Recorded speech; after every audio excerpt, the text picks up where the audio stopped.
Bismillahirrahmanirrahim. Aldı bilen alemlerinin Rabbi Allah subhanahu ve ta'alaga hamdu sana ve süymlük Peygamberimiz Muhammed sallallahu aleyhi ve sellemge en güzel durud salamlarımızı yollagandan keyin qadirli qarindaşlar tarixqa nazar programımızın 19. sanını anlaşanlarını kızgın qarşı alamiz. Biz bu programımızda Şarkı Türkistan'ın meşhur rehberlerinden merhum Muhammed Emin Buğra'nın Şarkı Türkistan Tarihi namlı kitabını diqqatinglarga sunup kelyapmiz. Biz o'tgan qatimqi sanimizda Köktürk devletinin siyasi, ijtimoiy ahvoli ve medeniyet eserleri degan babdan başlap so'zlab kelib, kitapның 10. fasli Şarkı Türkistan'da 2. Türkeş devleti degan babga kelib to'xtagan edik. İnşallah bugun shu yerdan başlap diqqatinglarga sunishni davom qilamiz. Mikrofon oldida qarindoshlar Abdullah Yalqun.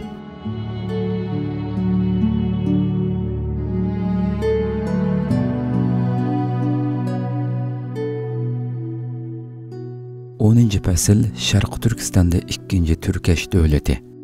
Hicri'nin 97'de 122, miladinin 716'da 739 yılları.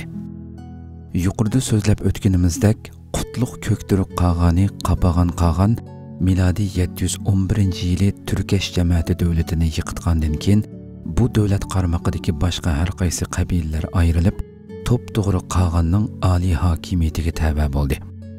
Bu o'tirida Türkeş qabilasiga Suluxan qabila boshlig'i bo'ldi. Suluxan qobiliyatli, qahramon bir kishi bo'lib, qag'anga sodiq ko'rinib, asta atrofidagi burunqi Türkeş davlatiga tava bo'lib turgan qabilalarni o'ziga qaratdi va qisqagina zaman ichida ta'sir doirasini kengaytdi. Bu vaziyat qag'anning vafotiga to'g'ri keldi ve miladi 716 yili qag'an vafot bo'lgandan keyin Suluxan mustaqillik e'lon qildi. Bu chaqlarda Quchu ve 6 shaharga hujum qilayotgan Xitoylarni mag'lub qilib, bu joylardagi xalqni Xitoy asorati xavfidan saqlab qoldi. Bilge qag'an ve Kültegin Sulu qag'anni o'ziga bo'ysundirish uchun uzun muddat urush qilgan bo'lsa-mu, muvaffaq bo'lolmadi. Hicri 97'de miladi 715 yili Sulu qag'an Arablar bilan urushmaslik kelishimi imzoladi. Tibetliklar bilan mu Xitoyga birlikda qarshi turish haqida kelishim imzoladi. Shuning bilan Sulu qag'an Xitoylarning qo'rqadigan dushmani bo'lib qoldi. Xitoy davlati bo'lsa har fursatda Sulu qag'anga do'stlik izhor qilib turadi. Sulu qag'an buning bir samimiy do'stlik ifodasi bo'lmasdan majburiyat asosida qilinayotgan munofiqlik ekanligini bilib, ko'rinishda do'stlik ko'rsatib, perde arkasida Xitoylarga har doim qiyinchilik paydo qilishdan hech tortinmaydi.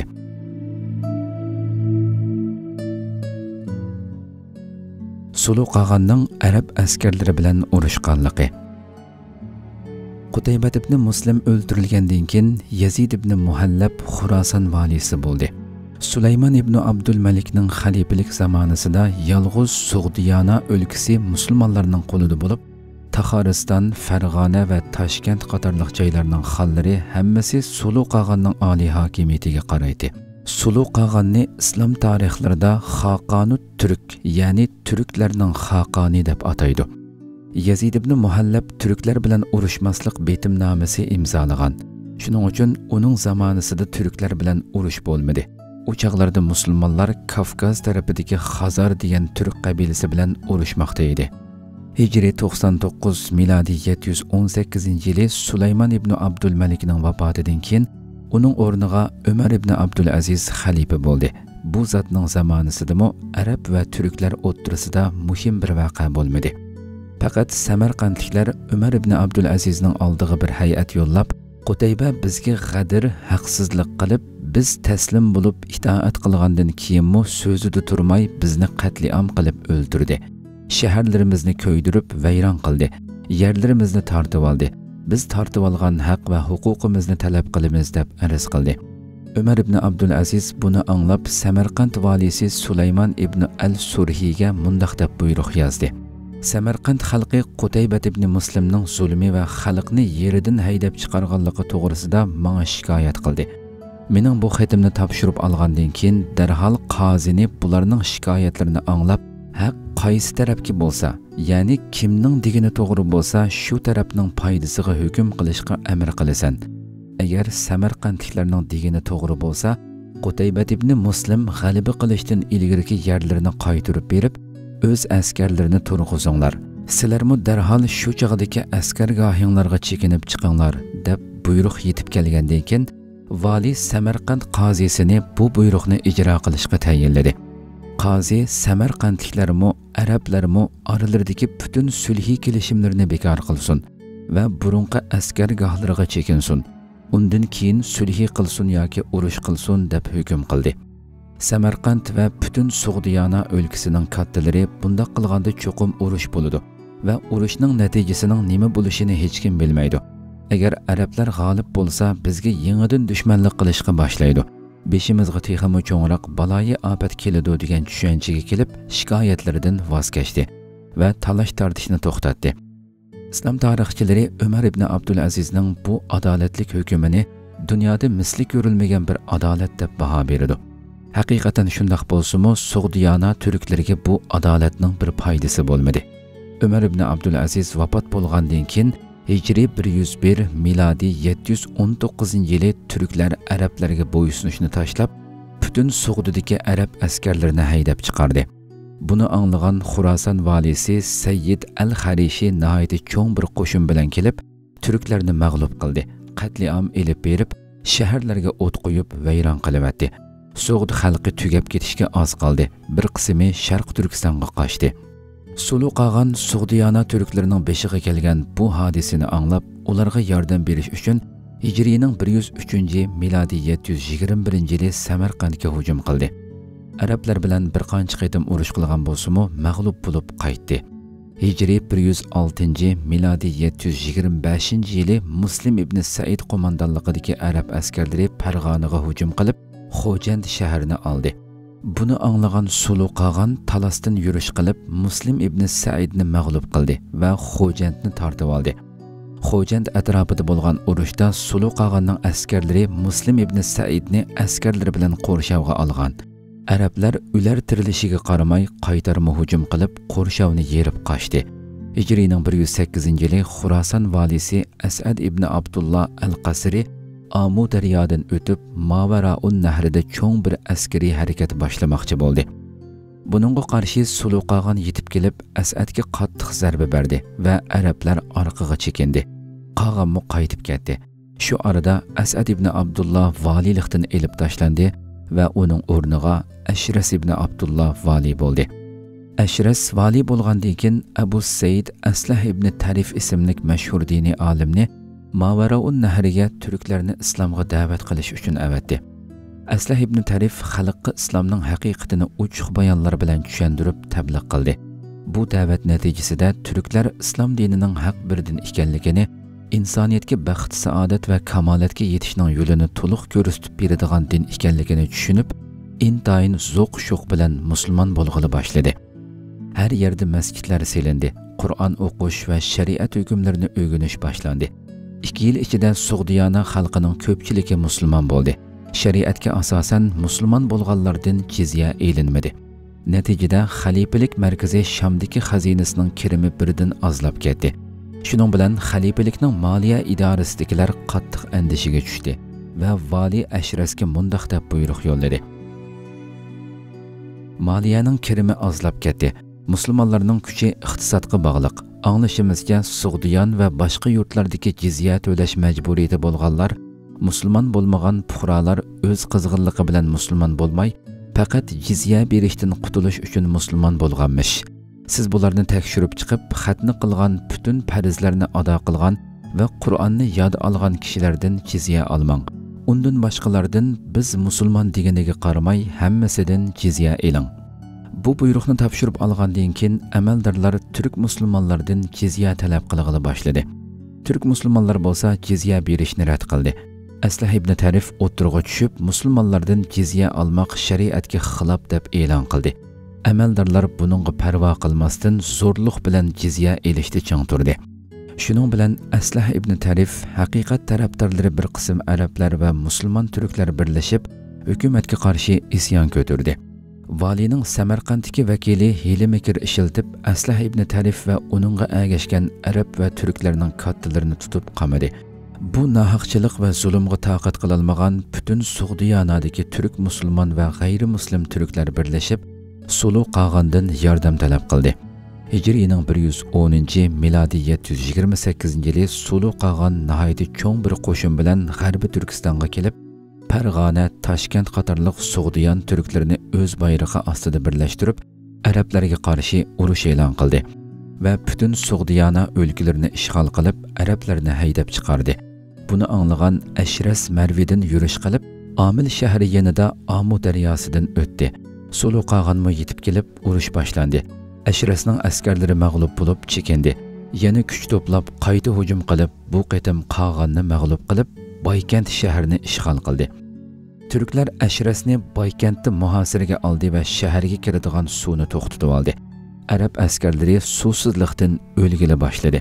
Shuning bilan arablar o'limni boshlariga elib, qattiq bir hujum bilan muhosiradan chiqib, suvni qo'lga tushirdi va turklarni shahar atrofidan uzoqlashtirdi. Sulu Qag'an arablarni G'arbiy Turkistondan chiqarish uchun Baykent va Samarqandni o'z holiga qo'yib, boshqa yo'l bilan Xurosonga hujum qilib, Xurosonning eng cho'ng shahri bo'lgan Kamarja shahrini muhosira qildi. Shahardagi musulmon turklar bilan arablar qattiq turib mudofaa qildi. Oxiri Qag'an musulmonlarning shaharni tashlab chiqib ketishiga ma'qul bo'ldi. Yordamsiz qolgan musulmonlar shaharni tashlab chiqib ketdi. Undan keyin Ashras qayta kelib Kamarchini qaytirib elishga uringan bo'lsa-mu, muvaffaq bo'la olmadi.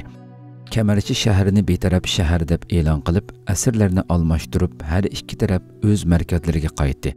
Shuning bilan yolg'iz Buxoro va Samarqand shaharlarida musulmonlarning qo'lida qolib, Farg'ona, Qoratekin, Taxariston va Sug'diyonaning ko'p qismi Sulu Qag'an hukmronligi ostida qoldi. Hijrining 111, milodiy 729-yili Ashras valiylikdan elib tashlandi va o'rniga Junayd ibn Abdurrahmon vali bo'ldi. Junayd Hijri 111-yili Taxariston, ya'ni Tuxaristonga g'azot yurishi boshladi. Sulu Qag'an buni anglab, darhol musulmonlarning qo'lidagi Samarqandga hujum qilib, qo'rshovga oldi. Samarqand amiri Savra bin al-Harqon turklarga kuchi yetmasligini chaqlab, Junayddan tez yordam talab qilib, qanotli xat avatdi. Junayd bu xabarni anglab, Tuxaristonga yurish qilishni qo'yib, Samarqandga qarab mangdi. Samarqandga 4 farsax yo'l qolganda ikki taraf qo'shinlari uchrashib, urush boshlandi va Junayd askarlari bilan muhosiraga tushdi. Junayd Samarqand shahri ichida muhosirada qolgan Savra bin al-Harga turklarning orqa tarafidan shahardan tuyuqsiz chiqib hujum qilishga amr qildi. Savra bir kecha 10 ming kishilik qo'shini bilan tuyuqsiz muhosirni bo'sib chiqib, turklarga orqa tarafdan hujum qildi. Turklar asosiy kuchini orqadan kelgan bu hujumga qaratganlik fursatidan foydalanib, Junayd muhosirdan qutuldi. Ammo Savr bin al-Harqon 10 ming askari bilan bu urushda shahid bo'ldi. Muhosirdan qutulgan Junayd Samarqandga kirib, kuchini to'plab mudofaada turdi. Bu vaziyatda Sulu Qag'an Samarqandni qo'yib, Buxoroga hujum qilib, ishg'ol qildi.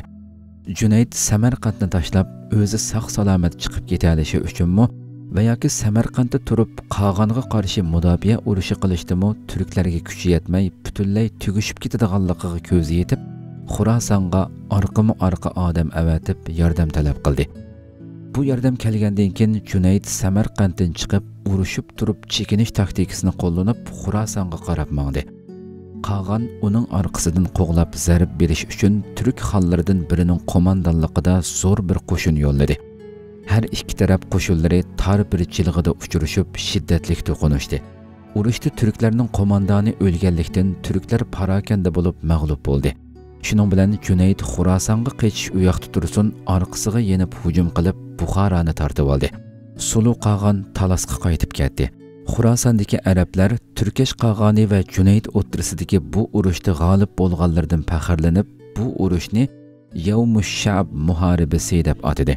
Arab tarixchilari bu urushda Qag'anning bir o'g'li asirga elingan. Junayd uni Xalifa Hushamga yo'llab bergan deb yozadi.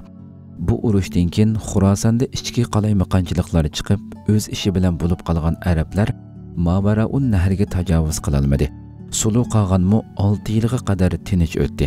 Hicrining 118, miladi 736 yili Xurasan valisi Asad ibn Abdullah al-Qasri Qora Tekin o'lkasiga hujum qilib, bir qancha qal'ani egallab oldi.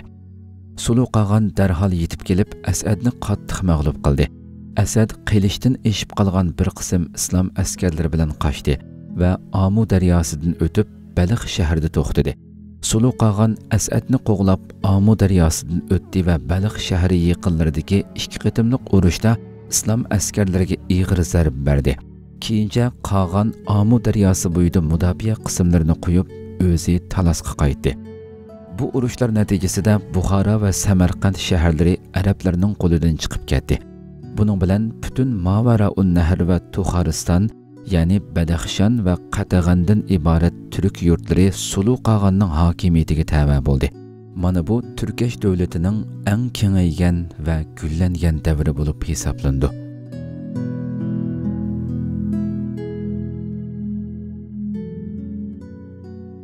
Sulu Qag'anning vafoti va turkashlar ichidagi ichki qalaymaqonchiliklar. Yuqorida so'zlab o'tganimizdek, Turkesh davlati 10 qabilaning birlashmasidan iborat bir ittifoqdosh davlat edi. G'arb tarafdagi 5 qabila bevosita Qag'anga qarashliq bo'lib, Qora Turkesh, ya'ni G'arbiy Turkesh deb ataladi. Istiqko'lning sharqidagi Eli, Altay, Beshbaliq, Bariko'l va Imildagi 5 qabila bo'lsa, Bag'a Tarqan unvonliq bir umumiy valining qarmaqida bo'lib, Qag'anning oliy hokimiyatiga tava edi. Bular Seriq Turkesh, ya'ni Sharqiy Turkesh deb ataladi.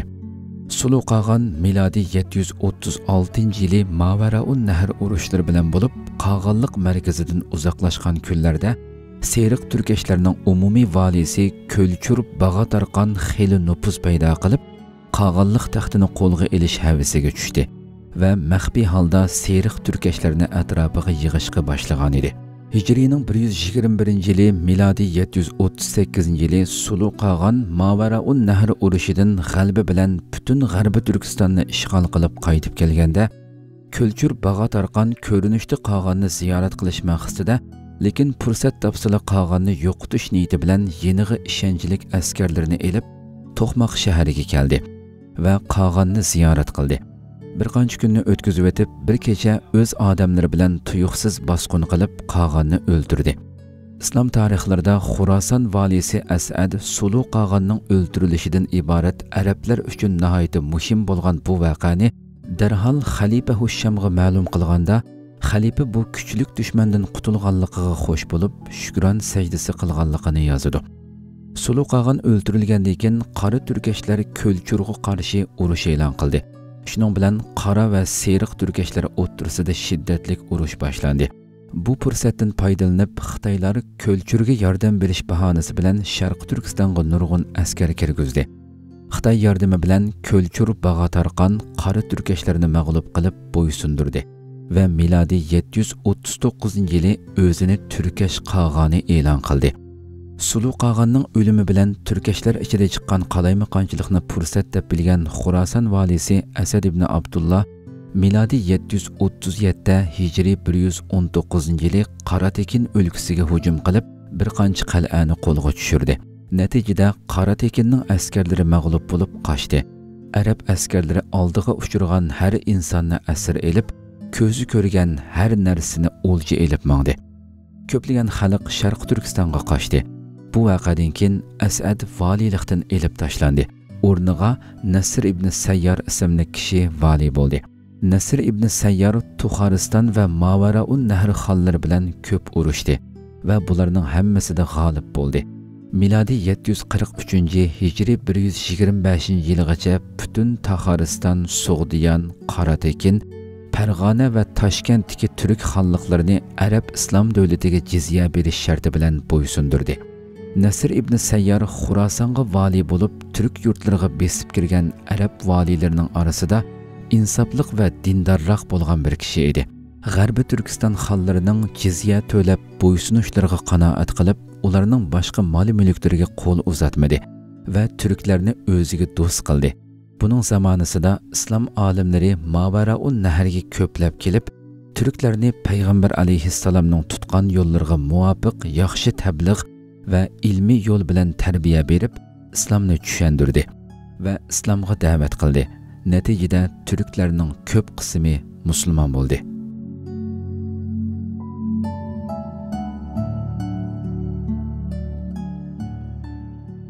Qadrli qarindoshlar, Tariqi Nazar programmamizning 19 sonini vaqt e'tibori bilan musharda oxirlashtiramiz. İnşallah aldığımızdaki sanımızda 11. fasıl Şarkı Türkistan'ga yana Xitay istilası degan babdan başlap huzurlarga sunuşunu davamlaştırırız. Rabbim ömür verse aldığımızdaki sanda görüşküçe aman bolğayslar. Assalamu alaikum ve rahmetullahi teala ve barakatuh.